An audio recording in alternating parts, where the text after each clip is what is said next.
Judges chapter 19. In those days Israel had no king. Now a Levite who lived in a remote area in the hill country of Ephraim took a concubine from Bethlehem in Judah. But she was unfaithful to him. She left him and went back to her parents' home in Bethlehem, Judah. After she had been there for 4 months, her husband went to persuade her to return. He had with him his servant and 2 donkeys. She took him into her parents' home, and when her father saw him, he gladly welcomed him. His father-in-law, the woman's father, prevailed on him to stay. So he remained with him 3 days, eating and drinking and sleeping there. On the 4th day, they got up early, and he prepared to leave. But the woman's father said to his son-in-law, "Refresh yourself with something to eat. Then you can go." So the 2 of them sat down to eat and drink together. Afterwards the woman's father said, "Please stay tonight and enjoy yourself." And when the man got up to go, his father-in-law persuaded him, so he stayed there that night. On the morning of the 5th day, when he rose to go, the woman's father said, "Refresh yourself. Wait till afternoon." So the 2 of them ate together. Then when the man with his concubine and his servant got up to leave, his father-in-law, the woman's father, said, "Now look, it's almost evening. Spend the night here. The day is nearly over. Stay and enjoy yourself. Early tomorrow morning you can get up and be on your way home." But, unwilling to stay another night, the man left and went towards Jebus, that is, Jerusalem, with his 2 saddled donkeys and his concubine. When they were near Jebus and the day was almost gone, the servant said to his master, "Come, let's stop at this city of the Jebusites and spend the night." His master replied, "No, we won't go into any city whose people are not Israelites. We will go on to Gibeah." He added, "Come, let's try to reach Gibeah or Ramah and spend the night in one of those places." So they went on, and the sun set as they neared Gibeah in Benjamin. There they stopped to spend the night. They went and sat in the city square, but no one took them in for the night. That evening, an old man from the hill country of Ephraim, who was living in Gibeah, the inhabitants of the place were Benjaminites, came in from his work in the fields. When he looked and saw the traveller in the city square, the old man asked, "Where are you going? Where did you come from?" He answered, "We are on our way from Bethlehem in Judah to a remote area in the hill country of Ephraim, where I live. I've been to Bethlehem in Judah, and now I am going to the house of the Lord. No one has taken me in for the night. We have both straw and fodder for our donkeys, and bread and wine for ourselves, your servants, me, the woman, and the young man with us. We don't need anything." "You are welcome at my house," the old man said. "Let me supply whatever you need. Only don't spend the night in the square." So he took him into his house and fed his donkeys. After they had washed their feet, they had something to eat and drink. While they were enjoying themselves, some of the wicked men of the city surrounded the house. Pounding on the door, they shouted to the old man who owned the house, "Bring out the man who came to your house so we can have sex with him."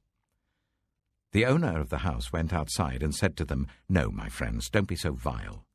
Since this man is my guest, don't do this outrageous thing. Look, here is my virgin daughter and his concubine. I will bring them out to you now, and you can use them and do to them whatever you wish. But as for this man, don't do such an outrageous thing." But the men would not listen to him. So the man took his concubine and sent her outside to them. And they raped her and abused her throughout the night. And at dawn they let her go. At daybreak, the woman went back to the house where her master was staying, fell down at the door, and lay there until daylight.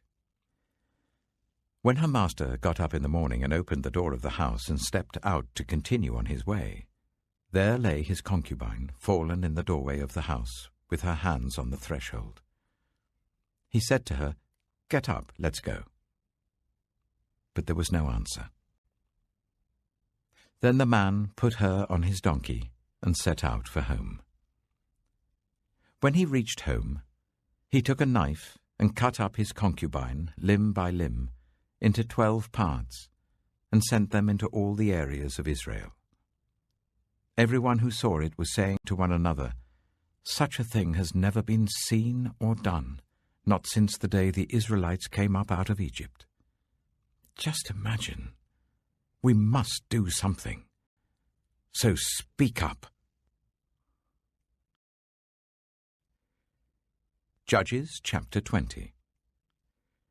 Then all Israel, from Dan to Beersheba, and from the land of Gilead, came together as one and assembled before the Lord in Mizpah.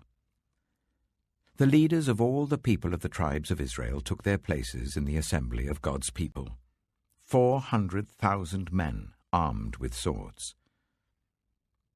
The Benjaminites heard that the Israelites had gone up to Mizpah. Then the Israelites said, "Tell us how this awful thing happened." So the Levite, the husband of the murdered woman, said, "I and my concubine came to Gibeah in Benjamin to spend the night. During the night the men of Gibeah came after me and surrounded the house, intending to kill me. They raped my concubine, and she died. I took my concubine, cut her into pieces, and sent one piece to each region of Israel's inheritance, because they committed this lewd and outrageous act in Israel. Now all you Israelites, speak up and tell me what you have decided to do." All the men rose up together as one, saying, "None of us will go home. No, not one of us will return to his house. But now this is what we'll do to Gibeah. We'll go up against it in the order decided by casting lots. We'll take 10 men out of every 100 from all the tribes of Israel, and 100 from 1,000, and 1,000 from 10,000, to get provisions for the army. Then when the army arrives at Gibeah in Benjamin, it can give them what they deserve for this outrageous act done in Israel." So all the Israelites got together and united as one against the city. The tribes of Israel sent messengers throughout the tribe of Benjamin, saying, "What about this awful crime that was committed among you? Now turn those wicked men of Gibeah over to us, so that we may put them to death and purge the evil from Israel." But the Benjaminites would not listen to their fellow Israelites. From their towns they came together at Gibeah to fight against the Israelites. At once the Benjaminites mobilized 26,000 swordsmen from their towns, in addition to 700 able young men from those living in Gibeah. Among all these soldiers there were 700 select troops who were left-handed, each of whom could sling a stone at a hare and not miss. Israel, apart from Benjamin, mustered 400,000 swordsmen, all of them fit for battle. The Israelites went up to Bethel and inquired of God. They said, "Who of us is to go up first to fight against the Benjaminites?" The Lord replied, "Judah shall go first." The next morning, the Israelites got up and pitched camp near Gibeah.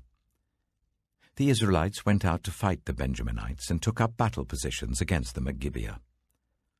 The Benjaminites came out of Gibeah and cut down 22,000 Israelites on the battlefield that day. But the Israelites encouraged one another and again took up their positions where they had stationed themselves the first day. The Israelites went up and wept before the Lord until evening. And they inquired of the Lord. They said, "Shall we go up again to fight against the Benjaminites, our fellow Israelites?" The Lord answered, "Go up against them." Then the Israelites drew near to Benjamin the second day. This time, when the Benjaminites came out from Gibeah to oppose them, they cut down another 18,000 Israelites, all of them armed with swords. Then all the Israelites, the whole army, went up to Bethel, and there they sat, weeping before the Lord. They fasted that day until evening, and presented burnt offerings and fellowship offerings to the Lord. And the Israelites inquired of the Lord. In those days the Ark of the Covenant of God was there, with Phinehas, son of Eleazar, the son of Aaron, ministering before it. They asked, Shall we go up again to fight against the Benjaminites, our fellow Israelites, or not?" The Lord responded, "Go, for tomorrow I will give them into your hands." Then Israel set an ambush around Gibeah. They went up against the Benjaminites on the third day, and took up positions against Gibeah as they had done before. The Benjaminites came out to meet them, and were drawn away from the city.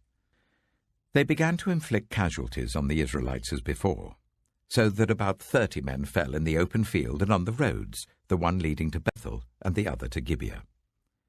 While the Benjaminites were saying, "We are defeating them as before," the Israelites were saying, "Let's retreat and draw them away from the city to the roads." All of the men of Israel moved from their places and took up positions at Baal Tamar, and the Israelite ambush charged out of its place on the west of Gibeah. Then 10,000 of Israel's able young men made a frontal attack on Gibeah.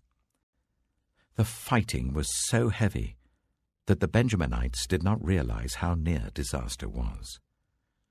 The Lord defeated Benjamin before Israel, and on that day the Israelites struck down 25,100 Benjaminites, all armed with swords.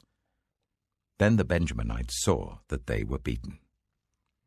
Now the men of Israel had given way before Benjamin, because they relied on the ambush they had set near Gibeah. Those who had been in ambush made a sudden dash into Gibeah, spread out and put the whole city to the sword. The Israelites had arranged with the ambush so that they should send up a great cloud of smoke from the city, and then the Israelites would counterattack. The Benjaminites had begun to inflict casualties on the Israelites, about 30, and they said, "We are defeating them as in the first battle." But when the column of smoke began to rise from the city, the Benjaminites turned and saw the whole city going up in smoke. Then the Israelites counterattacked, and the Benjaminites were terrified because they realized that disaster had come on them. So they fled before the Israelites in the direction of the wilderness, but they could not escape the battle. And the Israelites who came out of the towns cut them down there. They surrounded the Benjaminites, chased them, and easily overran them in the vicinity of Gibeah on the east. 18,000 Benjaminites fell, all of them valiant fighters. As they turned and fled towards the wilderness to the rock of Rimmon, the Israelites cut down 5,000 men along the roads. They kept pressing after the Benjaminites as far as Gidom, and struck down 2,000 more. On that day, 25,000 Benjaminite swordsmen fell, all of them valiant fighters. But 600 of them turned and fled into the wilderness to the rock of Rimmon, where they stayed for 4 months. The men of Israel went back to Benjamin and put all the towns to the sword, including the animals and everything else they found. All the towns they came across they set on fire.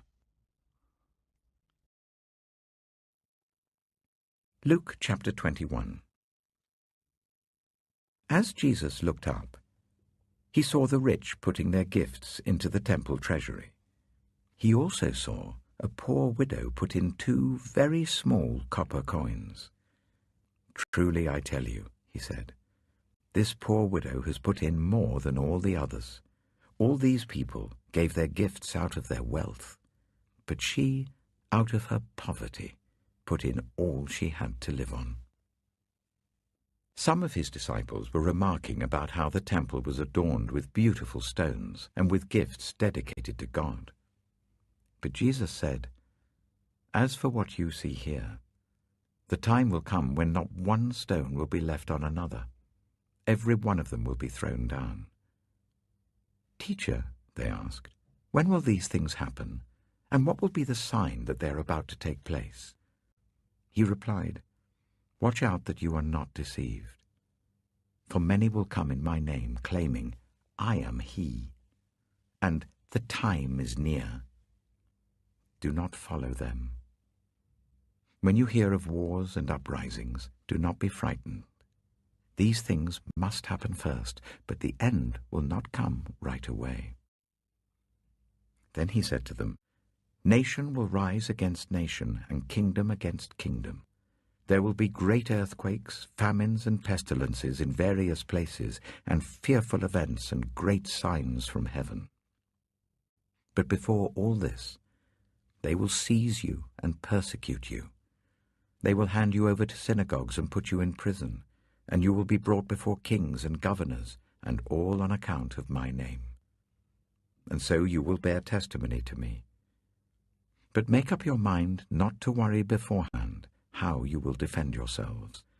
For I will give you words and wisdom that none of your adversaries will be able to resist or contradict. You will be betrayed even by parents, brothers and sisters, relatives and friends, and they will put some of you to death. Everyone will hate you because of me, but not a hair of your head will perish. Stand firm, and you will win life. When you see Jerusalem being surrounded by armies, you will know that its desolation is near. Then let those who are in Judea flee to the mountains. Let those in the city get out, and let those in the country not enter the city. For this is the time of punishment, in fulfillment of all that has been written. How dreadful it will be in those days for pregnant women and nursing mothers. There will be great distress in the land, and wrath against this people. They will fall by the sword, and will be taken as prisoners to all the nations. Jerusalem will be trampled on by the Gentiles, until the times of the Gentiles are fulfilled. There will be signs in the sun, moon, and stars. On the earth, nations will be in anguish and perplexity at the roaring and tossing of the sea. People will faint from terror, apprehensive of what is coming on the world, for the heavenly bodies will be shaken. At that time, they will see the Son of Man coming in a cloud with power and great glory. When these things begin to take place, stand up and lift up your heads, because your redemption is drawing near. He told them this parable. Look at the fig tree and all the trees. When they sprout leaves, you can see for yourselves and know that summer is near. Even so, when you see these things happening, you know that the kingdom of God is near. Truly I tell you, this generation will certainly not pass away until all these things have happened. Heaven and earth will pass away, but my words will never pass away. Be careful, or your hearts will be weighed down with carousing, drunkenness, and the anxieties of life, and that day will close on you suddenly like a trap. For it will come on all those who live on the face of the whole earth. Be always on the watch, and pray that you may be able to escape all that is about to happen, and that you may be able to stand before the Son of Man. Each day Jesus was teaching at the temple, and each evening he went out to spend the night on the hill called the Mount of Olives, and all the people came early in the morning to hear him at the temple. Psalm 91. Whoever dwells in the shelter of the Most High will rest in the shadow of the Almighty.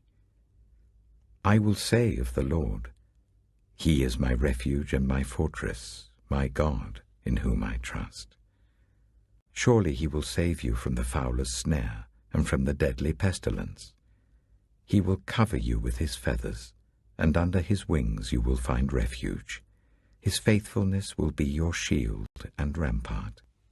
You will not fear the terror of the night, nor the arrow that flies by day, nor the pestilence that stalks in the darkness, nor the plague that destroys at midday.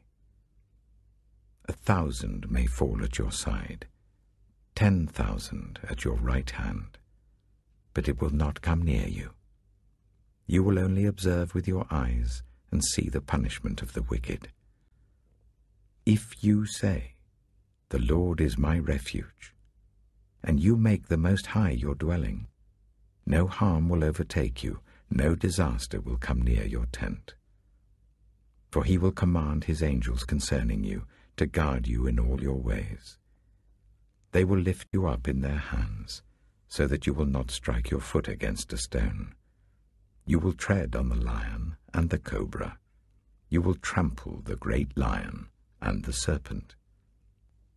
Because he loves me, says the Lord, I will rescue him.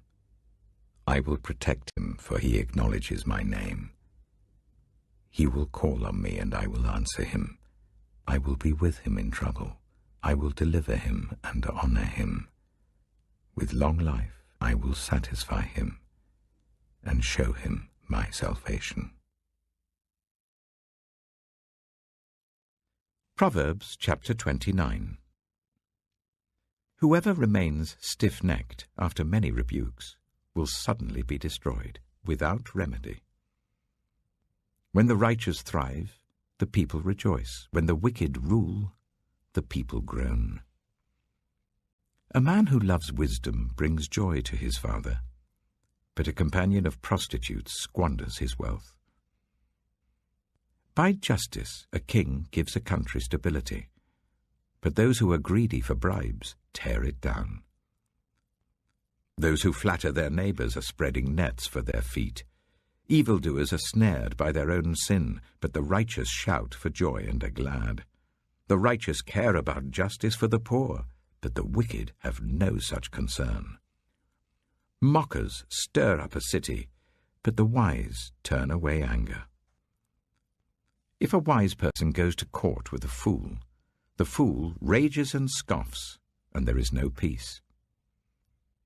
The bloodthirsty hate a person of integrity and seek to kill the upright. Fools give full vent to their rage, but the wise bring calm in the end. If a ruler listens to lies, all his officials become wicked. The poor and the oppressor have this in common: the Lord gives sight to the eyes of both. If a king judges the poor with fairness, his throne will be established forever. A rod and a reprimand impart wisdom, but a child left undisciplined disgraces its mother. When the wicked thrive, so does sin, but the righteous will see their downfall. Discipline your children, and they will give you peace. They will bring you the delights you desire. Where there is no revelation, people cast off restraint, but blessed is the one who heeds wisdom's instruction.